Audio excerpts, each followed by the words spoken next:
नमस्कार, जय हिंद दोस्तों। मैं आपके अपने YouTube channel target with Harvey में स्वागत करता हूं। कल शिक्षण अधिगम सिद्धांत के कुछ प्रश्नों को मैं आपके समक्ष लेकर आया था। आज उसी के क्रम में मैं आगे लेकर आया हूं कुछ प्रश्नों को। चलिए देखते हैं।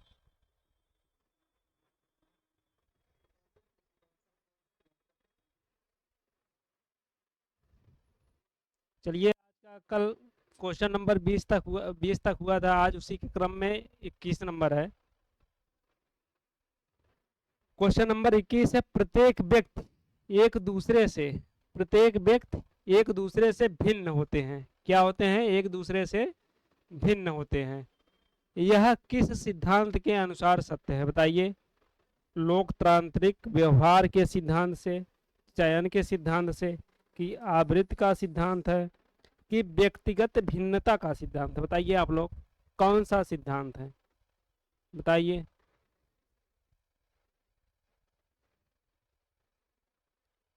देखिए, आवृत्ति का सिद्धांत क्या होता है? आवृत्ति का सिद्धांत क्या होता है, बताइए आप लोग।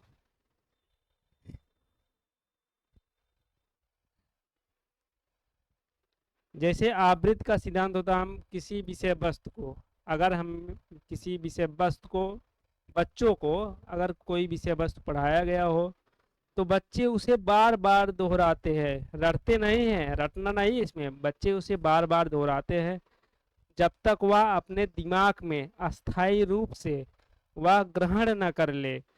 वह बार बार दोहराता है। वही आवृत्ति का सिद्धांत होता है। क्या आवृत्ति का सिद्धांत होता है? एक देखिए, एक चयन का सिद्धांत है। क्या है? चयन का सिद्धांत। चयन के सिद्धांत में बच्चे के स्तर बच्चे के स्तर से जो लेवल, जैसे बच्चे के स्तर से वह कक्षा 5 का है, उसमें क्या विषय वस्तु होनी चाहिए, क्या उसको विषय वस्तु का कौन सी चयन करना चाहिए। वह कक्षा 3 में है, कक्षा 8 में है, कौन से विषय वस्तु का चयन करना चाहिए। मतलब वह उसके स्तर के अनुसार उसमें विषय वस्तु को अपना चयन करता है। ये तो चयन का सिद्धांत हो गया। अब देखिए, व्यक्तिगत भिन्नता का सिद्धांत क्या होता है? व्यक्तिगत भिन्नता का सिद्धांत, इसमें प्रत्येक बच्चे में भिन्न भिन्न गुण होते हैं। इसमें प्रत्येक बच्चे में भिन्न भिन्न गुण होते हैं। यही व्यक्तिगत भिन्नता का सिद्धांत होता है। इसमें मतलब ऑप्शन नंबर क्या सही है? द वाला। जो व्यक्तिगत भिन्नता का सिद्धांत होता है उसमें प्रत्येक व्यक्ति एक दूसरे से भिन्न होते हैं। चलिए, आज क्वेश्चन नंबर दूसरा देखते हैं।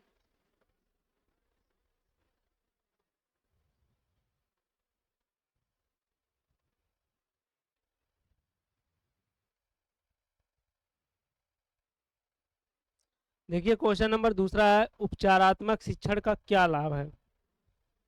छात्रों की कठिनाइयां एवं दुर्बलता का पता चलता है। कठिनाइयों की निराकरण होता है। जो कठिनाइयां होता है बच्चों के अंदर, उसका निराकरण होता है।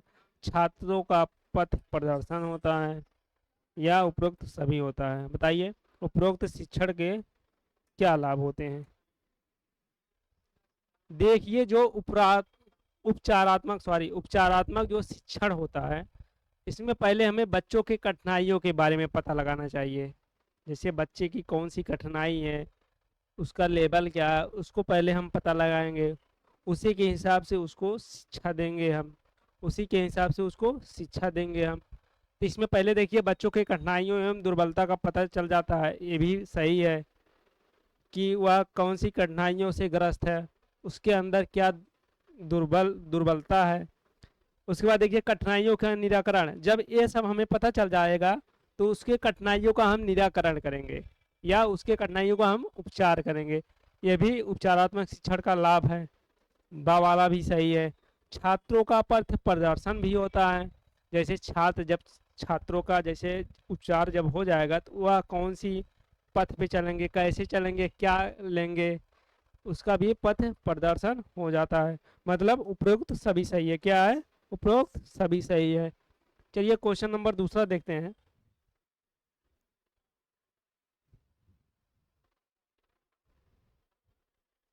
क्वेश्चन नंबर 23 है, शिक्षण के सूत्र हैं। बताइए, शिक्षण के सूत्र क्या होते हैं? ज्ञात से अज्ञात की ओर होते हैं, सरल से कठिन की ओर होते हैं, कि स्थूल से सूक्ष्म की ओर होते हैं, कि सभी होते हैं? बताइए, क्या होते हैं शिक्षण के सूत्र? क्या क्या होते हैं, बताइए आप लोग।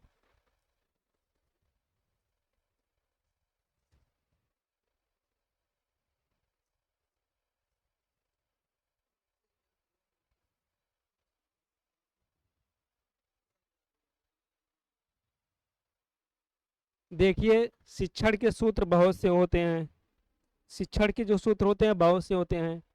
जैसे देखिए पूर्ण से अंश की ओर होता है, पूर्ण से अंश की ओर,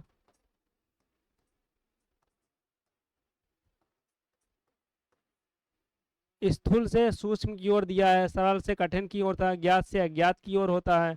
उसके बाद क्या होता है, देखिए मूर्त से अमूर्त की ओर होता है, मूर्त से अमूर्त की ओर होता है, अमूर्त की ओर होता है, मूर्त से अमूर्त की ओर होता है। और देखिए उदा विशिष्ट से समान से विशिष्ट की ओर होता है, क्या, सामान्य से विशिष्ट की ओर होता है। मतलब बहुत से सूत्र होते हैं, क्या, बहुत से सूत्र होते हैं विशिष्ट। प्रत्यक्ष से प्रत्यक्ष की ओर होता है, प्रत्यक्ष से अप्रत्यक्ष की ओर होता है। मतलब ये हमें शिक्षण को हमें शिक्षण को सरल एवं सुबद्ध बनाने के लिए सूत्रों का प्रयोग किया गया है। सरल एवं सुस्पष्ट बनाने के लिए हमें शिक्षण सूत्रों का प्रयोग किया गया है। यही शिक्षण सूत्र होते हैं, और भी सूत्र होते हैं, बस इतना है इसमें। चलिए दूसरा देखते हैं।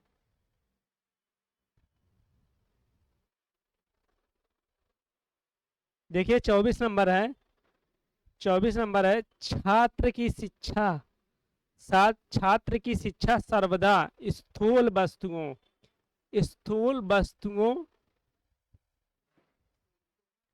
स्थूल वस्तुओं तथा तथ्यों से होनी चाहिए। यह परिभाषा तथा नियम से नहीं है। बताइए, यह परिभाषा तथा नियम से नहीं है। मतलब यह परिभाषा किसने दिया है, बताइए, स्टोरलॉजी ने दिया है, कि अरस्तु महोदय ने दिया है, कि महात्मा गांधी ने दिया है, कि हर्बर्ट स्पेंसर ने दिया। बताइए किसने दिया है।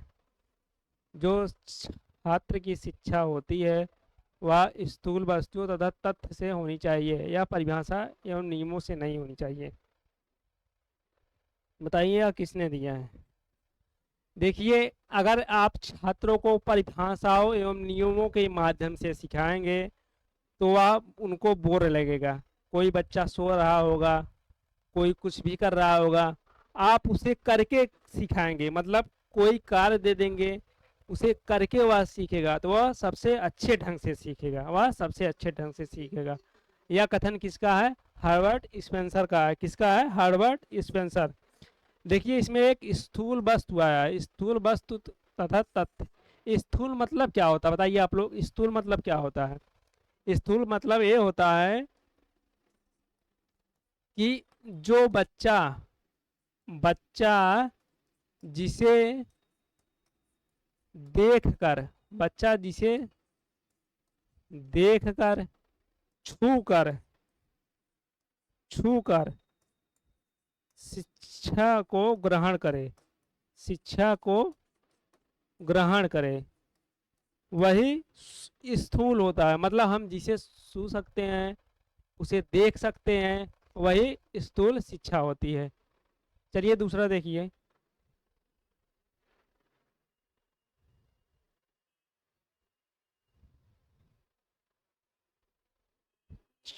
25 नंबर है, कौन सा शिक्षण सूत्र गेस्टाल्ट मनोवैज्ञानिक पर आधारित है। बताइए, ज्ञात से अज्ञात की ओर, पूर्ण से अंश की ओर, कि विश्लेषण से संश्लेषण की ओर, कि सरल से जटिल की ओर। बताइए कौन सा आधारित है। देखिए ज्ञात से अज्ञात क्या होता है। ज्ञात से अज्ञात की ओर सूत्र में हम, देखिए हमें कोई वस्तु पता रहता पहले से, मतलब इसमें बच्चों के बारे में पहले से जानकारी ली जाती है, उसके बाद उसी के माध्यम से उसको उसी के माध्यम से शिक्षा दी जाती है। इसमें पहले जो वस्तु ज्ञात होता है उसके बारे में उसको जानकारी लेंगे, उसी के माध्यम से हम बच्चों को शिक्षा देंगे। पूर्ण से अंश की ओर क्या होता है, देखिए पूर्ण से अंश की ओर जैसे हम बच्चों को अगर पेड़ के बारे में बताएंगे, बच्चों को हम पेड़ के बारे में बताएंगे तो बच्चे पेड़ को पूरा ही समझेंगे। अगर बच्चे को हम पेड़ के बारे में बताएंगे तो बच्चा पेड़ के बारे में पूरा ही समझे, मतलब पूरे पेड़ के बारे में वह समझेगा, पूरे पेड़ के बारे में समझेगा। लेकिन धीरे धीरे हम उसको उसके फूलों के बारे में, उसके उसके फूलों के बारे में, उसके पत्तियों के बारे में, उसके पत्तियों के बारे में, तना होता है उसमें, तना, टहनी, क्या टहनी भी होती है, मतलब उस आदि, मतलब पेड़ के हर एक प्रकार के बारे में उसको समझावे। ये पूर्ण से अंश की ओर हो जाएगा। विश्लेषण से संश्लेषण क्या होता है? विश्लेषण जैसे हम किसी वस्तु को तोड़ मरोड़ कर उसमें संश्लेषित करेंगे, तोड़ मरोड़ कर उसके बारे में हम बताएंगे, ये क्या होता है? विश्लेषण संश्लेषण होता है। सरल से जटिल क्या होता है? बच्चों को पहले सरल भाषा में हम सिखाएंगे, मतलब जैसे ए बी सी सुना, मतलब इसको देंगे। उसके बाद उसी के माध्यम से जैसे एप्पल हो गया, एप्पल भी हो गया, बॉल हो गया, मतलब पहले हम उसको सरल भाषा सिखाएंगे, उसके बाद उसे धीरे धीरे जटिल भाषा करके उसको सिखाएंगे। यही क्या हो गया? सरल से जटिल की ओर हो गया। अब देखिए इसमें पूछा है जो शिक्षण सूत्र है वो गेस्टार्ड मनोवैज्ञानिक मतलब किस पे आधारित है? कौन सा शिक्षण सूत्र आधारित, बताइए कौन सा आधारित है? ये पूर्ण से अंश की ओर क्या है? ये पूर्ण से अंश की ओर आधारित है। चलिए दूसरा देखिए,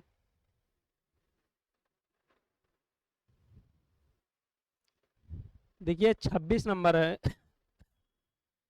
26 नंबर है, प्रश्नोत्तर विधि के सोपान है। प्रश्नोत्तर विधि के सोपान है, निरीक्षण है, अनुभव है, परीक्षण है, कि उपयुक्त में से कोई नहीं है? बताइए परीक्षण विधि के कितने सोपान होते हैं? प्रश्नोत्तर विधि के कितने सोपान होते हैं?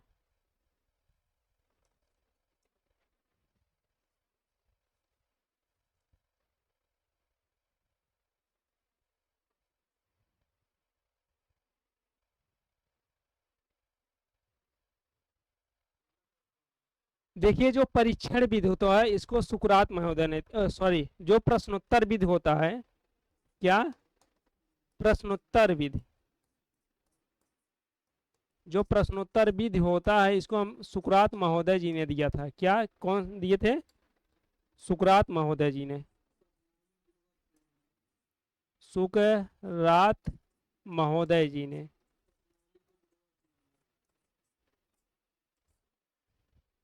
जो प्रश्नोत्तर भी इसको सुकरात महोदय ने दिया था। इसमें उन्होंने दिया था पहले क्या? निरीक्षण भी दिया था, अनुभव भी दिया था, उसके बाद परीक्षण विधि, यही तीनों इन्होंने दिया था। निरीक्षण विधि, अनुभव विधि और परीक्षण विधि, ये तीनों ने उन्हीं ने दिया था। उपरोक्त सभी हो जाएगा। चलिए दूसरा नंबर देखिए, 27 नंबर है, प्रश्न प्रविधि शिक्षण को सहज एवं क्रमबद्ध बनाती है। जो प्रश्न प्रविधि है शिक्षण को सहज एवं क्रमबद्ध बनाती है, उसके लिए जरूरी है, क्या जरूरी है? प्रश्न सरल तथा स्पष्ट हो, प्रश्न संपूर्ण कक्षा से किए जाएं, मतलब जो संपूर्ण पूरे कक्षा में जो प्रश्न हमारा हो पूरे कक्षा के लिए हो, प्रश्न पूर्व ज्ञान से जोड़ते हुए का विस्तार करने वाला हो, उपयुक्त सभी। बताइए कौन सा चाहिए? देखिए जो हमारा प्रश्न प्रविधि में जो, अगर हम अपने शिक्षण को सहज बनाएंगे, इसमें देखिए प्रश्नोत्तर विधि में जो प्रश्नोत्तर विधि होता है इसमें जो बच्चा होता है क्या? सक्रिय होता है, बच्चा सक्रिय होता है, बच्चा क्या होता है? सक्रिय होता है। इसमें देखिए प्रश्न सरल एवं स्पष्ट हो, जी हाँ प्रश्न सरल भी होना चाहिए। प्रश्न बच्चे के, प्रश्न जो है हमारा जो प्रश्न हो वो बच्चे के स्तर का होना चाहिए, वो प्रश्न बच्चे के स्तर का होना चाहिए, बच्चों को समझ में आना चाहिए कि मतलब क्या प्रश्न पूछा गया है क्या नहीं पूछा गया है।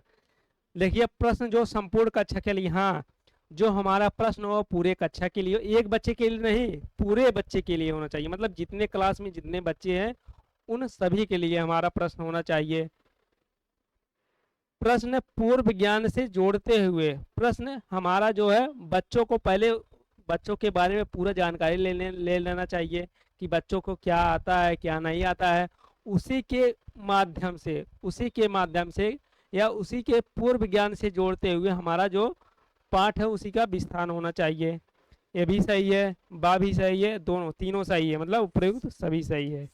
क्या उपयुक्त सभी सही है। चलिए दूसरा देखिए।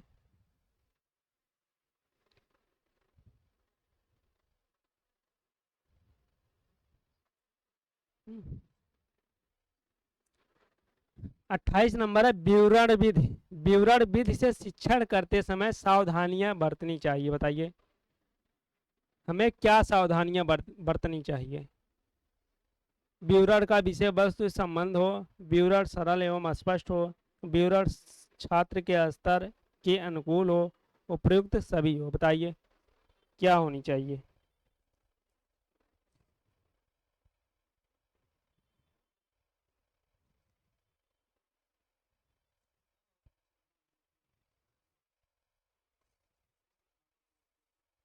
बताइए आप लोग क्या होनी चाहिए।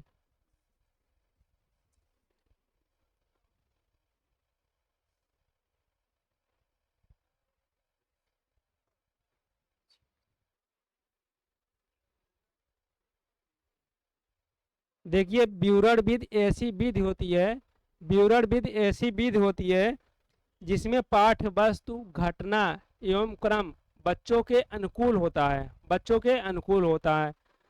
जो हमारा विवरण विधि होता है वो पाठ, जैसे उसके अंतर्गत पाठ्यक्रम हो, उसके अंतर्गत क्या हो, पाठ्यक्रम हो, और अन्य प्रकार के जो विवरण होते हैं वो बच्चे के अनुकूल होते हैं। क्या होते हैं, बच्चे के अनुकूल होते हैं। क्या होते हैं, बच्चे के अनुकूल होते हैं, मतलब इसमें जो विवरण का विषय वस्तु वो बच्चों के संबंध में हो। हाँ, बच्चों के संबंध में होना चाहिए, बच्चों के संबंध में होना चाहिए। विवरण सरल एवं स्पष्ट हो, जी हाँ विवरण सरल भी होना चाहिए और स्पष्ट भी होना चाहिए, मतलब बच्चे के लायक होना चाहिए, बच्चे के लायक होना चाहिए। उसके बाद है विवरण छात्र के स्तर के अनुकूल होना चाहिए, जी बच्चे के विवरण के छात्र के अनुकूल भी होना चाहिए। उपयुक्त सभी सही है, क्या उपयुक्त सभी सही है। चलिए दूसरा देखिए।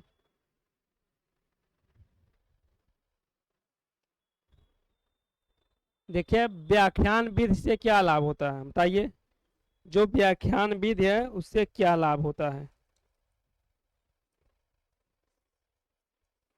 बताइए आप लोग व्याख्यान विधि से क्या लाभ होता है।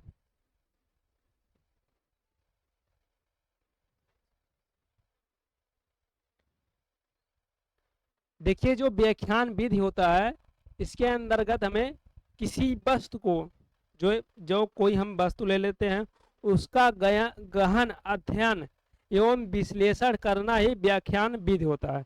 उसका गहन अध्ययन एवं विश्लेषण करना ही, उसका गहन अध्ययन एवं विश्लेषण करना ही व्याख्या कहलाता है। क्या कहलाता है, व्याख्या कहलाता है।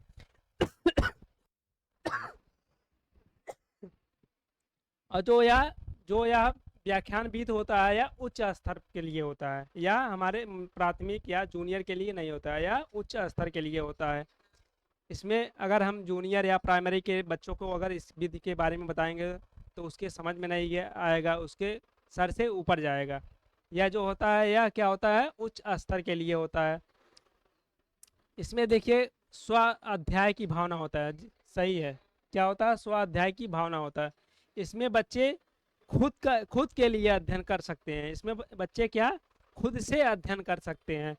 पाठ के प्रति पहलू का ज्ञान होता है। हाँ, अगर उसको खुद के लिए अध्ययन करेंगे, खुद अध्ययन करेंगे तो जो पाठ के प्रति होगा उसको मतलब उसमें आपको ज्ञान आएगा, उसके प्रति ज्ञान आएगा।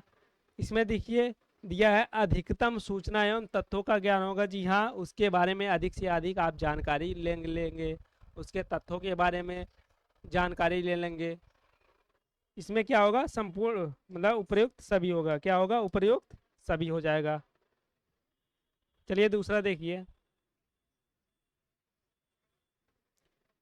देखिए तीसरा नंबर है शिक्षण के क्षेत्र में, शिक्षण के क्षेत्र में वाद विवाद प्रविधि का महत्व बताइए। मानसिक विकास के लिए उपयोगी है, कि जिज्ञासा शांत होती है तथा नवीन ज्ञान में वृद्धि होती है, सुनने तथा बोलने की कौशल विकसित होती है, बताइए। देखिए जो वाद विवाद होता है, जो वाद विवाद क्या है इसमें दिया है, जो वाद विवाद क्या दिया है, वाद विवाद दिया है। बताइए वाद विवाद क्या होता है। देखिए वाद विवाद होता है जब किसी वस्तु के या किसी भी वस्तु के लिए जब दो या दो से अधिक पक्ष चर्चा होती है, मतलब जब किसी वस्तु के प्रति चर्चा होती है उसमें दो या दो से अधिक पक्ष होते हैं। क्या? दो या दो से अधिक पक्ष होते हैं। वह चर्चा पूर्ण होने के बाद जो निष्कर्ष निकलता है, वह चर्चा पूर्ण होने के बाद जो निष्कर्ष निकलता है उसे ही हम वाद विवाद प्रभेद कहते हैं, उसे हम वाद विवाद प्रभेद कहते हैं। इसमें देखिए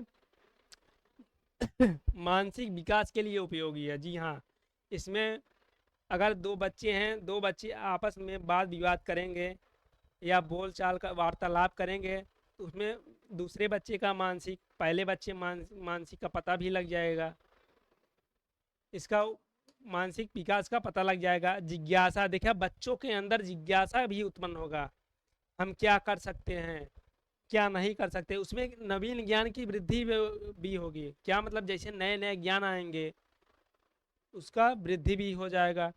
और देखिए 7 नंबर है सुनने तथा बोलने के कौशल। हाँ, सुनने, देखिए अगर हम किसी के साथ प्रतिदिन अगर बोलते हैं उनमें सुनने के बोलने का कौशल भी अपने आप विकसित हो जाएगा। क्या? अपने आप विकसित हो जाएगा। इसमें क्या है? उपयुक्त सभी सही है। क्या है? उपयुक्त सभी सही है। चलिए दूसरा देखिए, 31 नंबर है कार्यशाला प्रवृत्ति के उद्देश्य क्या है, बताइए। कार्यशाला प्रवृत्ति के क्या उद्देश्य होते हैं? देखिए इसमें ज्ञानात्मक उद्देश्य भी होता है, क्रियात्मक उद्देश्य भी होता है, यह दोनों सही है। मतलब क्या है? आबा दोनों सही है। ज्ञान कार्यशाला प्रवृत्ति में ज्ञानात्मक उद्देश्य होता है, क्रियात्मक उद्देश्य दोनों होता है। आबा दोनों सही है।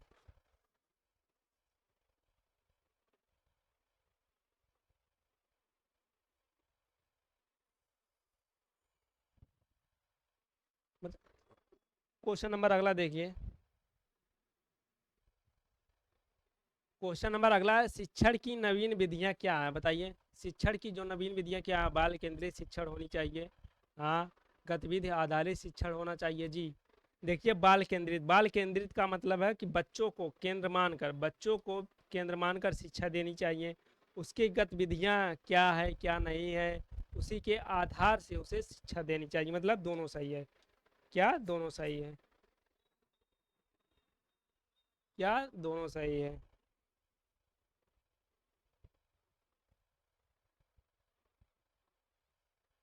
देखिए दूसरा देखिए, 33 नंबर है अधिगम अनुभव के प्रकार बताइए। अधिगम अनुभव के प्रकार कितने होते हैं बताइए। 6 होते हैं, 5 होते हैं कि 4 होते हैं कि 3 होते हैं, कितने होते हैं? देखिए अधिगम अनुभव के 3 प्रकार होते हैं। क्या? अधिगम अनुभव के अनुभव के 3 प्रकार होते हैं। कितने? 3 प्रकार होते हैं। 3 प्रकार हैं। पहला है ज्ञानात्मक। क्या होता है पहला? ज्ञानात्मक अधिगम अनुभव। क्या होता है? ज्ञानात्मक अधिगम अनुभव होता है। दूसरा होता है क्रियात्मक। दूसरा होता है क्रियात्मक क्रियात्मक अधिगम अनुभव। और जो तीसरा होता है वो क्या होता है? भावात्मक। क्या होता है? भावात्मक अधिगम अनुभव होता है। यह कितने प्रकार का होता है? यह 3 प्रकार के होता है। चलिए दूसरा देखिए,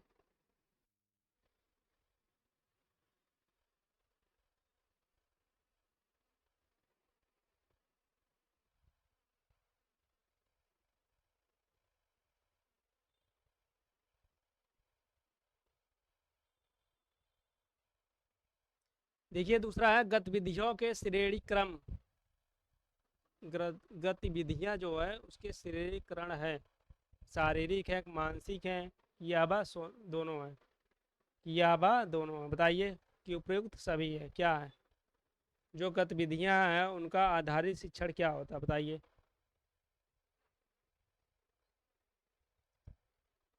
देखिए गतिविधियां क्या होती है? जब सीखने सिखाने की प्रक्रिया जब सीखने सिखाने सीखने सिखाने की प्रक्रिया, सिखाने की क्रिया या प्रक्रिया गतिविधि द्वारा, क्या, गतिविधि द्वारा, गतिविधि द्वारा होती है, गतिविधि द्वारा होती है। इसे क्या कहते हैं, गतिविधियां कहते हैं, गतिविधि आधारित शिक्षण कहते हैं। इसे क्या कहते हैं, गतिविधि आधारित शिक्षण कहते हैं। या शारीरिक रूप से भी होता है और मानसिक रूप से, दोनों से होता है। शारीरिक रूप से भी होता है और मानसिक रूप से, दोनों से होता है। चलिए अगला देखते हैं।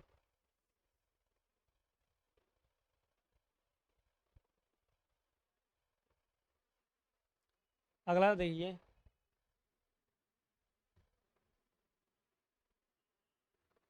35 नंबर है, गतिविधि आधारित शिक्षण के द्वारा बालक क्या करते हैं,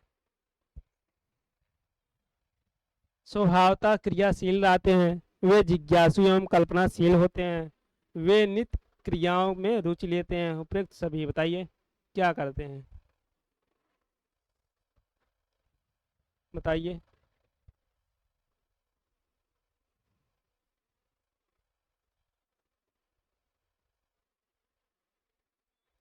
बताइए क्या करते हैं वो। देखिए अभी बताए हैं, जो गतिविधि आधारित शिक्षा होता है वह, जो हमारे सीखने सिखाने की प्रक्रिया होती है वो गतिविधि द्वारा होती है। जो हमारे सीखने सिखाने की प्रक्रिया होती है गतिविधि द्वारा होती है। स्वभावता मतलब सोता है कि क्रियाशील, मतलब जो बच्चे रहते हैं वो स्वभाव से ही क्रियाशील रहते हैं, ये भी सही है। वे जिज्ञासु मतलब वो क्या सोच, मतलब इतना सोच लेते हैं हमें और क्या सीखना है, हमें और कैसे सीखे, क्या सीखे, एवं कल्पनाशील रहते हैं। वे नित्य क्रियाओं में रुचि रखते हैं, वे मतलब प्रतिदिन यही सोचते हैं हमें और नया क्या सीख ले, वे प्रतिदिन यही सोचते हैं हमें और नया क्या सीख ले। मतलब ये तीनों सही है, उपयुक्त सभी सही है। दूसरा देखिए, दूसरा नंबर है सहभागी। सहभागी शिक्षण का आशय उस शिक्षण प्रक्रिया से है जिसमें जिसमें शिक्षक एवं शिक्षार्थियों को पूर्ण सहभागिता निश्चित होती है तथा सहभागिता द्वारा ही शिक्षण प्रक्रिया प्रभावशाली एवं उद्देश्यपूर्ण बनाती है।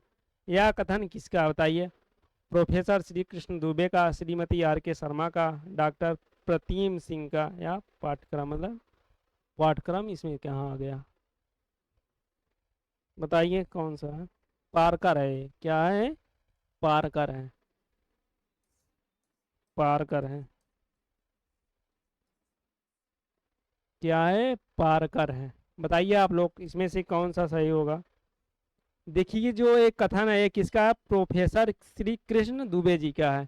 इन्होंने क्या कहा है, जो सहभागी शिक्षण होता है उस प्रक्रिया, मतलब जो सहभागी शिक्षण होता है उसमें शिक्षक एवं शिक्षार्थी को पूर्ण सहभागिता निश्चित होती, मतलब शिक्षक और शिक्षार्थी आपस में सहयोगी होते हैं, आपस में सहयोग की भावना को प्रदर्शित करते हैं, जिससे जो हमारे शिक्षण होता है वह प्रभावशाली एवं उद्देश्य पूर्ण हो जाता है, जिससे हमारा जो शिक्षण होता है वह प्रभावशाली एवं उद्देश्य पूर्ण हो जाता है।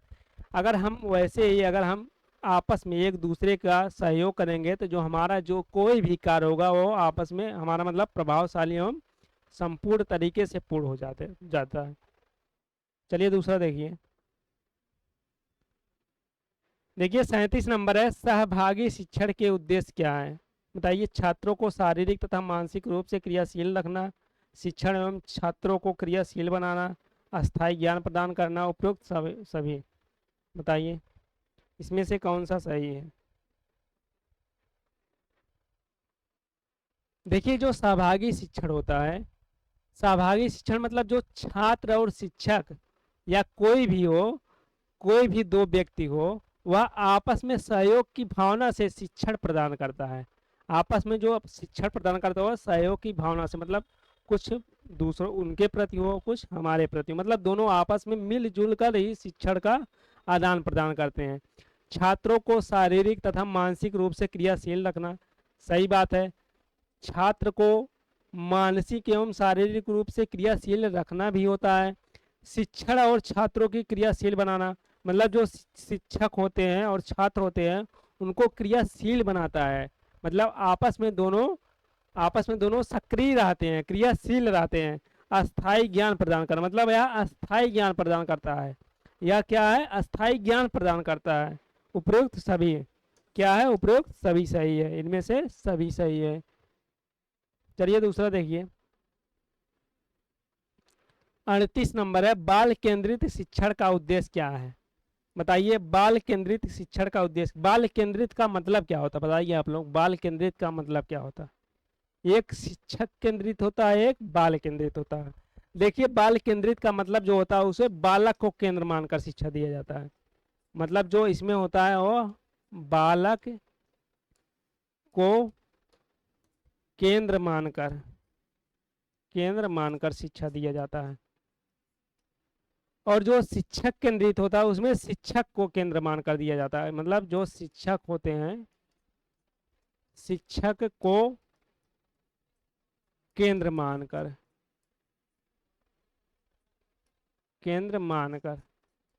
लिखिए। यह आधुनिक इस समय जो हमारी शिक्षा प्रणाली चल रही है वह बाल केंद्रित है। इस समय हमारी जो शिक्षा प्रणाली है वो क्या है? बाल केंद्रित है। इसमें देखिए, अधिगम को प्रभावी बनाना, सही बात है। जब हम बालक को केंद्र मानकर शिक्षा का मतलब शिक्षण देते हैं, वह अधिगम को प्रभावी बनाता है।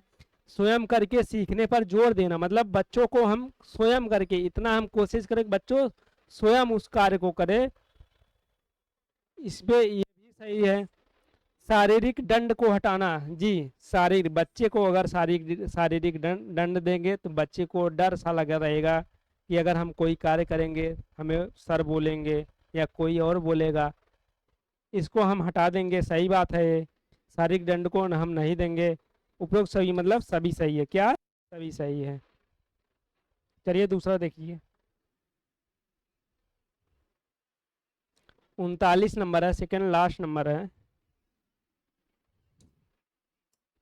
39 नंबर है, दक्षता आधारित शिक्षण के उद्देश्य हैं। बताइए, प्रतिस्पर्धा की भावना को विकसित करना, सहयोग की भावना को विकसित करना, या विषय विशेष में छात्रों की दक्ष बनाना। उपयुक्त सभी, बताइए क्या सही है? देखिए, जो दक्षता आधारित शिक्षण होता है उसका जो उद्देश्य होता है प्रतिस्पर्धा, मतलब दूसरे के प्रति जागरूक करना। जैसे कोई एक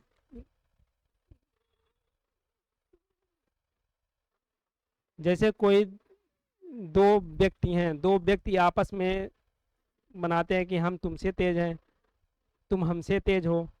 उसके प्रति प्रतिस्पर्धा की भावना विकसित करना, मतलब नहीं हम उनसे तेज हैं, वो कहेगा नहीं हम उनसे तेज है। इसमें दोनों की प्रतिस्पर्धा की भावना विकसित होता है। सहयोग की भावना विकसित करना, जी हाँ, दोनों को सहयोग करना, नहीं तुम भी तेज हो, तुम भी तेज हो, मतलब दोनों का सहयोग भावना विकसित करना होता है।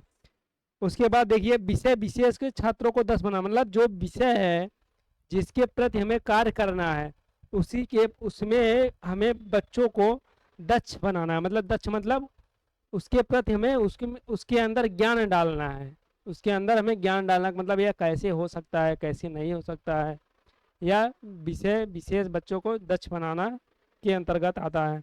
उपयुक्त सभी मतलब ये सभी होगा। क्या होगा? इसमें से सभी होगा। जो दक्षता आधारित शिक्षण होगा या सभी हो जाएगा। आज का अंतिम क्वेश्चन देखिए, 40 नंबर। देखिए, उपचारात्मक शिक्षण उस विधि को खोजने का प्रयत्न करता है जो छात्र को अपनी कुशलता या विचार की त्रुटियों को दूर करने में सफलता प्रदान करे। यह कथन किसका? बताइए, ब्यालर का है कि पारकर का है कि योग एवं सिम्पसन का है कि प्रोफेसर श्री कृष्ण दुबे जी का है? किसका? बताइए, बताइए किसका? बताइए आप लोग।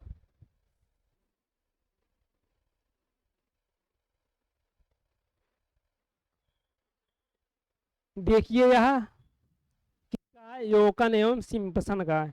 योकन एवं सिम्पसन महोदय जी का कहना है कि जो उपचारात्मक शिक्षण होता है, उपचारात्मक शिक्षण क्या होता है? उपचारात्मक शिक्षण के अंदर बालक की पहले बालक की पहले परेशानियों को पता लगाया जाता है, उसके बाद उसके अंदर जो परेशानी है उसी के माध्यम से उसे शिक्षा दी जाती है। यह उपचारात्मक शिक्षण के अंतर्गत आता है।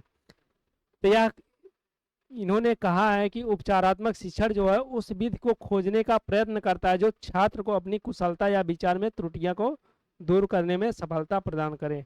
यह किसका है? सिम्पसन महोदय का है। किसका है? सिम्पसन महोदय का है। बस आज के लिए इतना ही, फिर मिलेंगे। थैंक यू, धन्यवाद।